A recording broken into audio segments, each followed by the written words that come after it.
Hey guys, Scott here. I just wanted to give my final thoughts on the finished Skull Merchant. Having just played her, she's still fresh in my mind, and I don't see myself ever playing her again, so I figured now would be the perfect time to do it right after I just streamed it for a long time. And I think I wanted to make a video where I pinpoint the exact tipping point of why I find her so uninteresting to go against. And I think after playing her for a while, at least as killer, I'm assuming this would be the same on Survivor. The main thing, the tipping point that I found is the hinder that you get from the claw trap after you're, you have, there's like multiple stages of it. There's like your full health, then you get injured, then there's a deep wound, and then hinder. It's the hinder. The hinder is the main thing that I think incentivizes the extremely uninteresting gameplay that Skull Merchant is sort of known for. And the reason there is because of the speed differential. So you can get to most loops in the game. Now, there's a couple like Shack, very safe long wall jungle gyms and things like that. You can't outplay those with your power. You have to just kick those pallets. That's just, survivors get a couple of safe spots on the bat you can't do much about. But for basically every other loop in the game, all the other filler loops, all that stuff, the correct play here as Skull Merchant was to just drop a drone at the loop, but far enough away to where they can't like crouch under it, but it still scans the loop. So you're still covering the loop. And when that is set up, you essentially just be a bot. You just be as shitty a killer as possible. You just run around the loop until you hit them. And I'm not even saying it's good or efficient. I don't even think Skull Merchant's a good killer. I'm just saying it's sort of old Legion vibes where you're eventually guaranteed a hit, and that's bad game design. And yes, I know you're eventually guaranteed a hit anyway in DBD because you run out of resources, because that's a natural progression of the game that allows you to use perks, pallet-related things, window-related things. All of the gameplay elements come into play when you're draining resources of the map.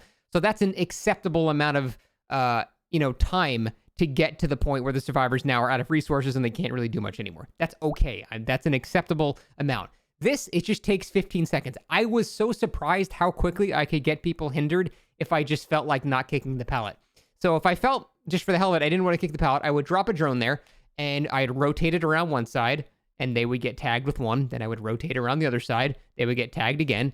And now we're in a scenario, if they were injured, now they're hindered. They're 90%. Let's say we've been at this loop for 10, 15 seconds, and now we're in a scenario where they are 90% movement speed. And since I've been chasing them, running around back and forth for about 15 seconds, let's say I have one stack of Bloodlust. So that puts me up to 120 movement speed. Someone has a claw trap on, a bare minimum. So now we have minimum 123% movement speed. So we have 123% movement speed versus 90% movement speed. It doesn't even matter what the loop is anymore. You're basically guaranteed a hit there just for running around it for 15 seconds. And again, it's not faster than some killers. Blight and Wesker, a lot of these killers can get hits faster than that. That's not the issue.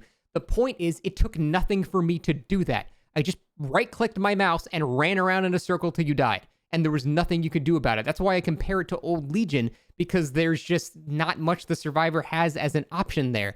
I saw Pixel's video where they said you can like crouch under it and stuff. Even with urban evasion, as long as you place the drone in a smarter area further away from the loop, but still enough so it scans it, they have to go out of the way to crouch under it and then come back to the loop. So then they just get M1. So that doesn't work either. So we're in this scenario where you basically play like a dipshit as a killer. You just play really stupid and bloodlust someone, and you're guaranteed a hit. Now, you could say, well, if you get to like Bloodlust 3, then you're kind of guaranteed a hit as well. But the difference between Bloodlust 3 and Bloodlust 1 is a lot of time wasted. I was so surprised how quickly I was able to get people into the hindered state. I thought it was going to take like, I was almost memeing like, okay, this is stupid. It's going to take such a long time that it's not even positive. No, it would happen in like 10 or 15 seconds. It's not that crazy. And since survivors are going to very quickly see that, again, we're back down to the same issue that I had with the killer, where the correct counterplay is to just leave the loop and go to a connected one. If there's not a connected one, you're going to die in 15 to 20 seconds. Kind of like old Legion would guarantee you die in 15 to 20 seconds. It's sort of the same thing. And that is problematic, in my opinion. Again, unless you're at something like Shack, if you can just camp an extremely safe pallet. Like this killer on the game, for example, not going to be that much of a threat, because as long as you've got endless safe pallets, sure. But the game is a problematic map. That's a stupid map. We shouldn't be saying, oh, it's fine here. That's just not good game design in general. And so it really is the hinder. Now, if you remove the hinder, she's a terrible killer. She has no lethality. So then I don't even know what you're supposed to do. So I circle back to my original opinion. She's pretty much unsalvageable. I got so many downs just playing like an absolute idiot. And if there's anything survivors hate, there's nothing survivors hate more than going down to someone that's worse than them because the game just sort of gives that to them. That's what causes survivors to stop playing the game. And that's why I would be worried about her. On top of all of it, she's not even that good of a killer. So it really does feel like a less problematic Old Legion. Again, when I compare to Old Legion, I'm not saying that it's as bad. I'm just saying it's a similar level of very little you can do to stop a bad killer still getting a hit on you.